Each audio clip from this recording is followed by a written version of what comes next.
Good evening, everyone. In this video, I will talk about class design steps. I'll be talking about bridging the gap, okay, what it is about, and then releasing the use cases. Okay, so we'll discuss about these two steps in this video. So let's first look at bridging the gap. Okay, so generally in any system, like you will have the desired features. Okay, and then like you have the available resources. The gap is actually like how far these desired features are from these available resources. So you have to bridge the gap from these high level requirements to low level services and resources. Okay, so you have to basically bridge a gap between them. You have to build a bridge basically to fill this gap. So as I mentioned, like gap is this distance between the desired features and available resources. Okay, and so basically looking at, say for example, these features are concerned, there are several sources of getting these high level needs. Okay. So basically like we can get them from these use cases, application commands and system operations and services, of course. So from these things like we can actually get these desired features. The resources actually include operating system infrastructure, the class libraries, we have the frameworks we may basically get from somewhere, okay, and previous applications, okay, which are already built, etc. Okay, so these are the available resources. So those are the available resources, and then like we have these desired features, okay, which we can get from these use cases, application commands, etc. And then like we have to build a bridge across this gap. How to build it? Okay, so we have to build it through these intermediate elements. So what are these intermediate elements? Okay, let us try to look at them. So first trying to see like how we can actually bridge this gap between these available resources and then like the features which we need to require. If we can directly construct each feature from the resources what we have already, then the process is very easy. Assume the scenario, okay, as an example, a salesman has to basically calculate his commission, okay, using certain formulas. Okay, so that is the features like he wants to have. So basically like he wants to construct a formula for his commission. Okay, and probably the resource he has is he has access to spreadsheets. So then basically like in a simple scenario, okay, so a salesman can basically use these spreadsheets to basically construct a formula, okay, for his commission based on various assumptions. Okay, so that means like he is directly using the spreadsheet. So there the bridging the gap is very easy actually. Okay, so if we can directly construct each feature from the resources that are already available, then the process is very easy. But usually it is not so easy. We cannot readily build this sort of bridge. Think now about a web-based ordering system. Okay, you cannot directly construct it from a spreadsheet, develop it from a spreadsheet, or even if I give you a programming language, like it is not so easy for you to construct. There is a too big gap between the features and the resources. Okay, so how do we bridge this gap then? Then we need to invent several intermediate elements. That's what we were talking about. So earlier I mentioned. So the middle layer, which are like intermediate elements. Each element can be expressed in terms of a few elements at the next lower level. Okay. If the gap is really large, like we need to organize these intermediate elements into multiple levels. But what are these intermediate elements actually? These intermediate elements can be these operations or classes and all the UML constructs, whatever we have identified. All of these things actually fall into this sort of intermediate elements layers. Okay. So actually inventing good intermediate elements is the essence of successful design actually. Okay. So as I mentioned, like these can be like operations, classes and other constructs. Most often like these intermediate elements are also not very obvious. Okay. There can be many ways to decompose a high level operation. I mean like say for example, if you want to create one of the element is a high level operation. There may be several ways to decompose this high level operation. Okay, That means like we may need to have several intermediate operations which actually constitute the original high level operation. Okay. So we have to guess at a likely set of these intermediate operations, and then like we have to try to build them.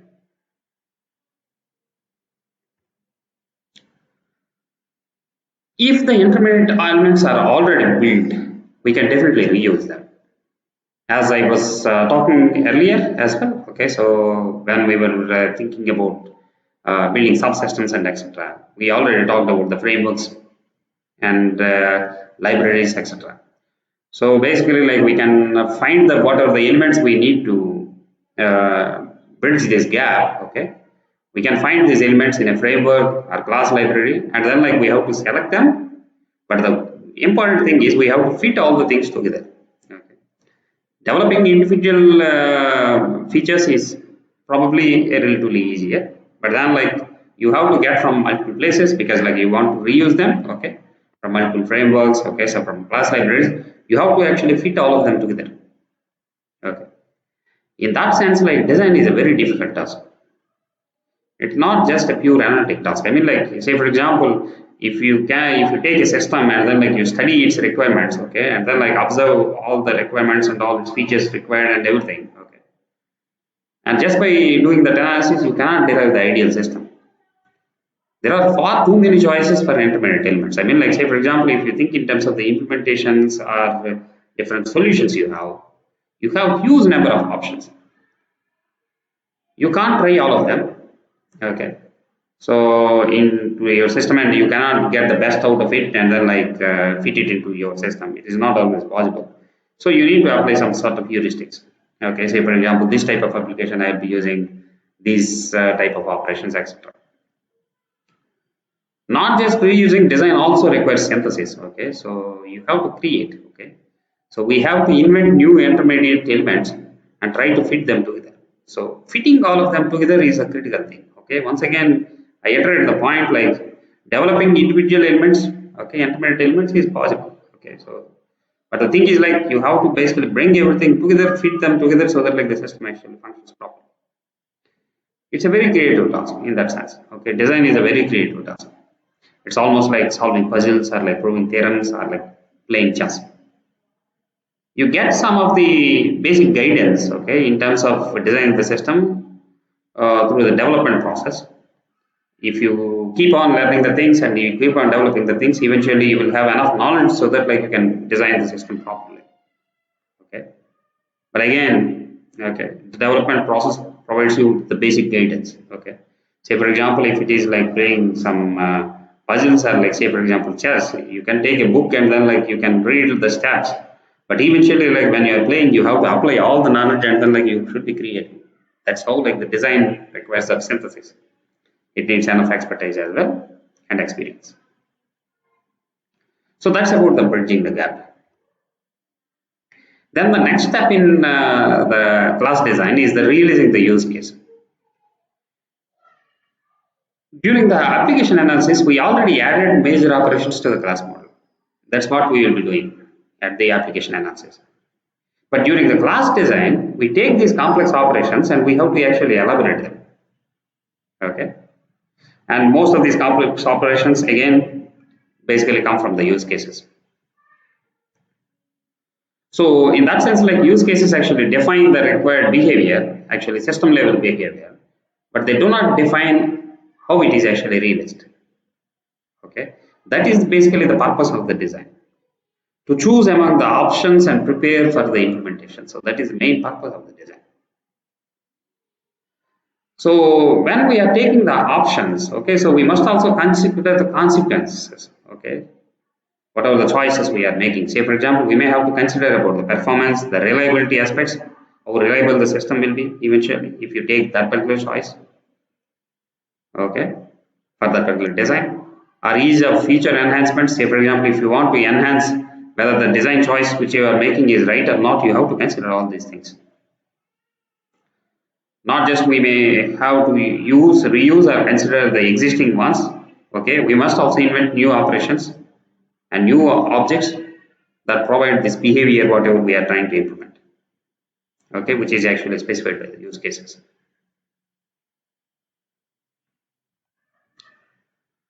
So there are several steps for realizing the use cases. Okay, the first step is like we have to first list the responsibilities of the use case or operation. Okay, a responsibility is something that an object knows or something it must do. Okay, it is not a precise concept. It is meant to basically give you some thought process. Okay, so I mean like to get going the thought process actually. Okay, so in that sense, like so basically we take the use case, okay, or the particular operation, whatever we want to do, you have to design the responsibilities. So let me give you an example so that like you can understand it better. Okay, assume like you are trying to develop an online theater ticket system. And now the point is, okay, one of the use cases, we want to make a reservation. But making a reservation is not a straightforward task actually. It has several responsibilities. First, we have to find unoccupied seats, okay, in that particular theater for that particular show, okay. And if we really identify those unoccupied seats, right, okay, immediately we have to mark the seats as occupied, okay. And then like we have to obtain the payment from the customer, and then like we have to arrange delivery of the tickets, and then like we have to basically credit payment to the proper account. Okay, so whichever the account you have to pay, we have to pay that. So in that sense, like just making a reservation itself has these many responsibilities, and all these responsibilities are to be considered. Actually, these are all the subtasks, okay, within that particular operation. So going by this generalization, okay, so we have to identify all these responsibilities. So basically, like each operation will have various responsibilities. The way we have seen, we may have to group these responsibilities into clusters, okay, and then we have to try to make each cluster coherent. Because, like say for example, if there are several of these responsibilities, okay, so you don't want like each and every sub responsibility as an individual operation. Okay, so group them together into clusters so that like they are coherent, so they are clear, okay, and then like define an operation for each responsibility of the cluster, okay, responsibility cluster. Alternatively, like if the responsibilities are big enough, then you may have to have an operation per responsibility, okay, it depends on the particular application. Then the next step in releasing the use case is like once we have the upper level operation, assign the new lower level operations whatever we have created to the classes, because like the operations can't just be dangling somewhere. We either assign them to one of the classes where it actually fits, okay, which we have already got from the uh, analysis, okay, classes, and then like in the during this class design phase, like we are actually trying to add more information. In that way, like these new low level operations, like we'll be adding to the classes. If there is no good class to hold such an operation, we may have to invent new lower level classes. That's how, like, say for example, from the whatever the class that we classes, okay, class model that we get from the analysis, okay, analysis phase, okay, whether it is domain analysis and application analysis, both of them. During this class design, like we'll be adding more classes, and also like we'll be adding more operations. Now let us try to look at the think in terms of the same example which we have been considering. Okay, the ATM case. Okay. Earlier we have seen like it has several use cases. So basically it has actors, so the consortium, the customer, and the bank. So basically all of them can initiate the session, and then like we can actually process the transaction. Okay, and transmit data query account. We have discussed this one in detail during the while doing the application analysis stage. Now let us consider only one of the use case. Say for example, process this transaction use case. A processing a transaction. So at high level, like we have defined it like a simple thing, like process the transaction. But a transaction actually involves a several, okay, a set of updates, okay, and the logic varies further. What are the updates? So basically, like you can withdraw money, okay, you can deposit money, okay, and then like you can actually transfer between one account to the another account. So all of them actually come into the single transaction, okay, the process transaction. This is the use case. Now at this sort of class design, we are trying to take that original model and then like now want to add, first identify the responsibilities and then like group them and then like add the respective methods. Okay. Now let us try to see like what are the responsibilities for each and every transaction. Assume the thing like say for example if the transaction is withdrawal, this includes responsibilities. We have to first get the amount from the customer. Then we have to verify that amount is covered by the account balance or not, whether you have enough money in your account or not. Okay. And then like we have to verify the amount is within the bank's policies. Say for example, these days like we have restrictions like ATMs will deliver you only 10,000 rupees. If somebody puts like 100,000 rupees, okay, it's not the right thing. Okay, so that also has to be verified. And another thing which we have to verify is like whether the ATM has the sufficient money.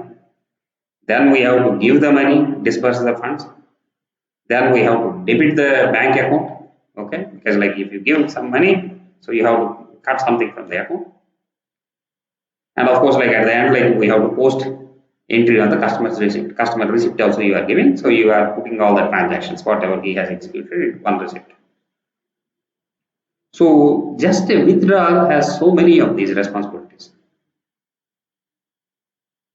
Either you group these similar responsibilities, okay, and then like make the clusters and then get the operations, or like all of these responsibilities will have their own operations, okay, and these operations are to be added to certain class. And the interesting thing here is like basically this withdrawal, if we really case, look into this one.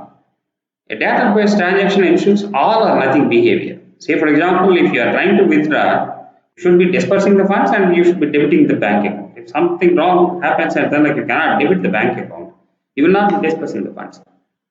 Okay. So it will basically ensure all or nothing behavior. We already have seen it when we were discussing about DBMS in terms of data requirements. Okay, in the system design is concerned. Then let us look at the next transaction. So transaction type actually. So the deposit. If we are depositing it, then the responsibilities are get the amount from the customer. We have to accept the envelope from the customer. Okay, so we are giving the envelope. That envelope has to be time stamped. Okay, what are the amount? So that is to be entered. Okay, somehow we have to create the bank account for that, etc. These are the responsibilities of this deposit transaction.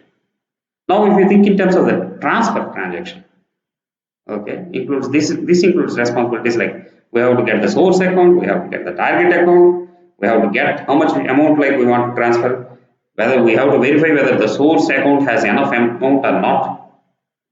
Okay, so these are the things, these are the responsibilities. Now, if you really look at these responsibilities of all these three transactions, okay, there is also some overlap between the operations. Okay, say for example like the withdrawal, deposit and then like transfer, all of them have to request the amount from the customer. Okay, for all of them, for all the things like you have to ask for the amount. Okay, why do you want to have three different operations for asking that amount for each and every transaction? You will have a single operation and now you have to find like in which of the class like it actually fits.